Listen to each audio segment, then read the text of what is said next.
नागपूर शहर crime branch वाहन चोरी विरोधी जे पथक आहे त्यांनी आता सध्या एक चांगलं डिटेक्शन करून काही आरोपी ताब्यात घेतलेले आहेत। त्यांच्याकडून जवळजवळ 8 गुन्हे टू व्हीलर चोरीचे आतापर्यंत निष्पन्न झालेले आहेत। त्याच्यामध्ये 10 टू व्हीलर वाहनंसुद्धा जप्त करण्यात आलेले आहेत। याच्यामध्ये जे आरोपी अटक केलेले आहेत त्यांच्याकडून गुन्हे करण्याची मोडस अशी होती की जी पार्किंग ठिकाणं आहेत, मेट्रो स्टेशन आहे, अशा ठिकाणी ज्या पार्क केलेल्या ज्या गाड्या असतात त्यांचं लॉक तोडून वाहन पुढे घेऊन जायचं आणि ते वाहनामधल्या ज्या वायरी आहेत त्याच्यामध्ये जोडून ते डायरेक्ट करून वाहनं चोरून घेऊन जायचे अशी मोडस निष्पन्न झालेली आहे।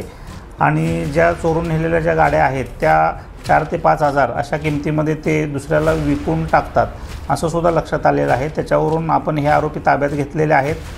काही लहान मुलांचा सुद्धा वापर ही टोळी करत असलेलं असं पण निष्पन्न झालेलं आहे।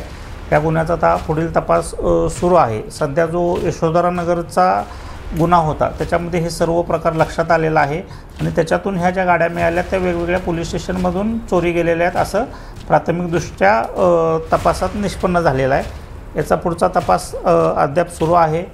आमचे CP sir Ravindra single sir, joint CP sir Reddy sir, त्याचबरोबर ॲडिशनल CP क्राईम परदेशी सर यांच्या मार्गदर्शनाखाली, तसेच आमचे DCP detection Rahul Makanikar sir या सर्वांच्या मार्गदर्शनाखाली क्राईम ब्रँचचे पथक याच्यामध्ये काम करत आहे। पुढे नाही, सध्या आरोपी जे गाडीचे लॉक आहे ते लॉक तोडायचे, तोडल्यानंतर जरा थोडं गाडी समोर घेऊन जायचं आणि त्याच्यामध्ये गाडीचे जे वायर आहेत त्या डायरेक्ट जोडून गाडी स्टार्ट करायची आणि तिथून घेऊन जायचे असं प्राथमिकदृष्ट्या याच्यामध्ये निष्पन्न झालेलं आहे। आता ह्या वाहन चोरीच्या वाढत्या ज्या घटना आहेत त्याला आळा घालण्यासाठी नवीन कायद्याच्या कलमांचा सुद्धा आम्ही ह्याच्यामध्ये वापर करणार आहे आणि ह्या टोळीवर जास्तीत जास्त कडक कारवाई करणार आहे।